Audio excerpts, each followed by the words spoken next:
Tere tulemast vaatama Velorendi ratta kasutamise videot. Selles videos selgitame teile, kuidas töötavad Velorendi rattad ning mida tuleb neid kasutades silmas pidada. Rattavõtmed asuvad tagaratta luku küljes. Võtmed ilma lukku kinni panemata kätte ei saa. Lukustamiseks tuleb keerata võtit ja samaaegselt lükata lukku läbi kodarate. Jälgige, et kodar ei jääks ette. Lisalukk ehk lülilukk asub raami küljes ja seda saab avada võtmega, mis on võtmekimbus. Lülilukku peab kasutama koos tagaratta lukuga ning selle kasutamine on kohustuslik. Kastilukk asub kasti eesosas ning selle võti on võtmekimbus. Ratta aku asub juhtraua all ja akulaadija asub rattakastis. Aku võti asub võtmekimbus ning akut on võimalik eemaldada ainult eelnevalt lahti lukustades. Akut saab laadida ühendades laadija vooluvõrku ning seejärel akuga. Ratta juurest lahkudes tuleb akulaadija kaasa võtta. Ekraan asub rattal juhtraua küljes. Ekraan käivitub startnupust. Rattatuled käivad tööle ekraanil asuvast nupust. Tuled asuvad taga ja ees. Kontrolli tulede toimimist. Tulede kasutamine sõitmise ajal on kohustuslik.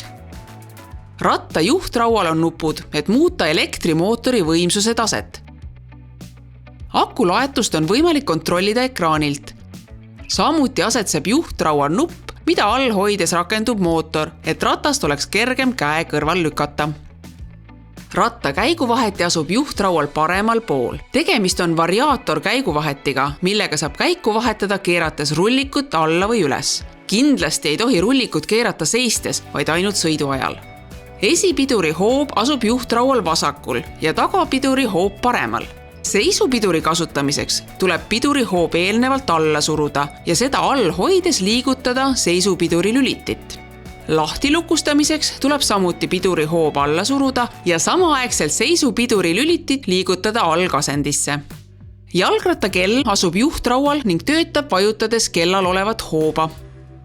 Sadula kõrgust saab reguleerida, avades sadulaklambri, mis asub sadulaposti juures paremal pool ning liigutades sadulaposti üles või alla.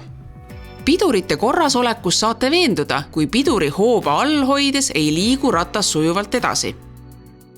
Rehvirõhku saate kontrollida, surudes käega rehvile.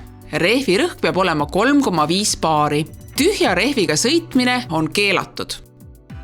Lõpetuseks tehke proovisõit, et saada aimu ratta liikumisest ning käiguvahetuse, pidurite korrasoleku ja sadula kõrguse kontrollimiseks.